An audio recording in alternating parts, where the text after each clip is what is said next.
खुशी पूर्णिमा मेला देखही बहुगे छोला भटूरा खियाई बहुगे खुशी पूर्णिमा मेला देखही बहुगे जिम रिकॉर्डिंग स्टूडियो सिमरी बच्चा रुपया हलिया 1000 गे जल्दी से हो तैयार गे जल्दी से हो तैयार गे जल्दी से हो तैयार गे रुपया हलिया 1000 गे जल्दी से हो तैयार गे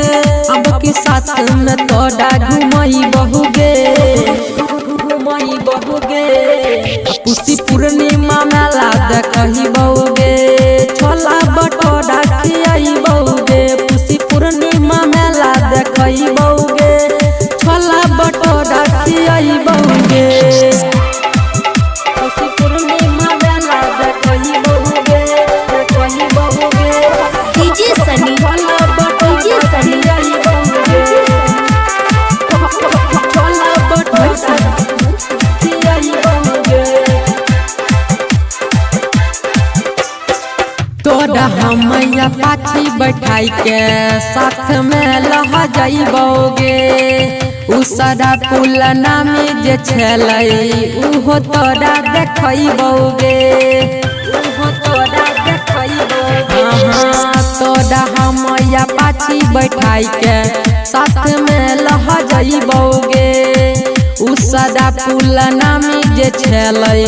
उहो तोरा देखैबोगे देवी मैया पुराई देखै सरधा महला में उड़ैबै गे गरदा महला में उड़ैबै गे गरदा महला में उड़ैबै गे गरदा कौशल्या मैया पुराई देखै सरधा महला में उड़ैबै गे गरदा आडू राम झूला पर झूलैबोगे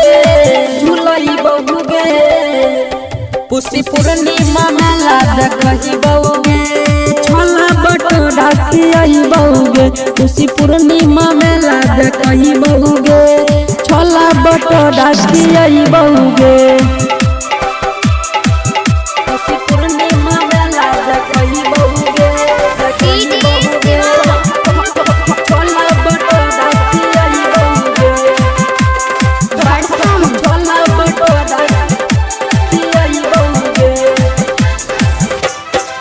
राई टहर अर्जुन कहै छौ हमर तानी देखाबे रे अपना तू लवर के संगे मेला घूमे ले आवे रे मेला घूमे ले आवे रे राई टहर अर्जुन कहै छौ हमर तानी देखाबे रे अपना तू लवर के संगे मेला घूमे ले आवे रे मनोज प्रेमी कहै छौ तोरा साथे में जतै नन्नू भोला साथे में जतै नन्नू भोला साथे में जतै नन्नू भोला मनोज प्रेमी कहै छौ तोरा साथे में जतै नन्नू भोला दिनेश पांडव से तोरा मिलई बहुगे खुशी पूर्णिमा मेला देखही बहुगे